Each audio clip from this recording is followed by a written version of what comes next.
Today, we're going to be talking about why a retailer like Costco is selling gold. Every now and then, you can go out and spot some seemingly odd consumer demand trends simply by observing them yourself while you're out in the marketplace, or maybe by an unusual headline. An example of one that I saw recently was, quote, Costco reportedly sells $200 million in gold bars monthly, end quote. Now, that kind of volume in the gold market is not out of the ordinary at all, but what is out of the ordinary is picturing people going to their favorite warehouse club to buy their gold. Normally, you have a very specific type of person going to a specific metals dealer to buy their gold. But now you've got everyday consumers picking up some gold at Costco along with their other groceries. So why is this happening? Well, for starters, I don't think this is simply a fad. In fact, I think it's very helpful to see a large retailer like Costco offering physical gold for sale because it gets people's attention a bit more than a typical precious metals dealer would. And I believe it's also a great demonstration of the common man's perception of our money and of our economy in the 21st century.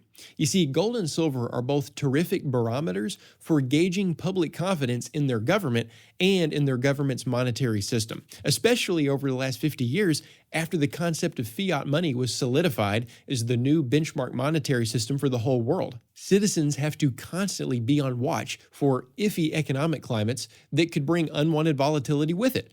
And so since 1974 here in the US, if the everyday citizen gets a weird feeling about the world or their own economy, their perception of money changes.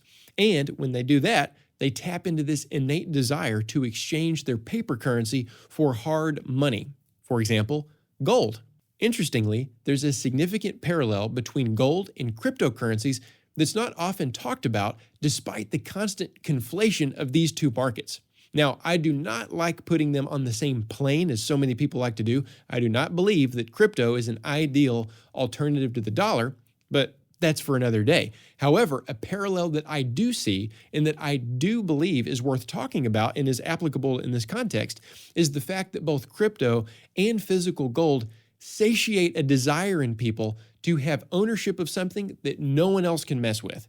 There's a human psychological component to both cryptocurrencies and gold, and that is giving a person a special sense of responsibility that I honestly don't believe is fulfilled with government-produced fiat currency, even if it's a subconscious thing.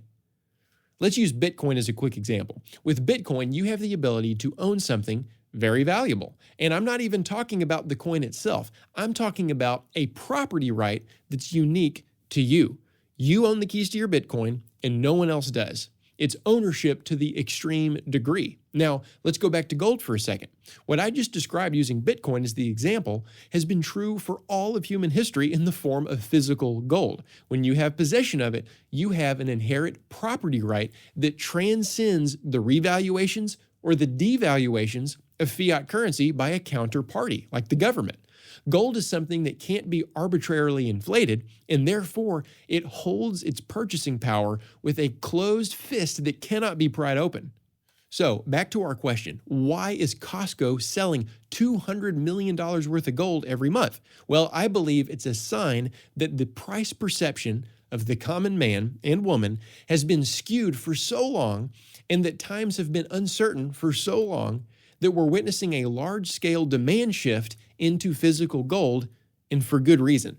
So what do you do about that? What if you agree that it's long since time to exchange some of your fiat savings into real money? Well, here at TRADEway, we have a comprehensive and approachable education specifically designed to help you become a cost-effective metals investor, and a huge part of that is becoming proficient and recognizing those demand trends that I'm talking about, and knowing when and when not to be buying gold like everybody else is doing. Because oftentimes, when you see people buying their gold at Costco in mass, it's a sign that fear-induced urgency is leaking into the psyche of your fellow citizens, which can drive up the cost of gold that you want to buy and prohibit you from accumulating it in a way that's best for you and your family. In other words, in the most cost-effective way possible. And we want to help you avoid that. We want to help you avoid that fear-induced urgency. Well, that's it for today, everybody. If you enjoyed this video and want to learn more, check out the links in the description below, and we'll see you next time.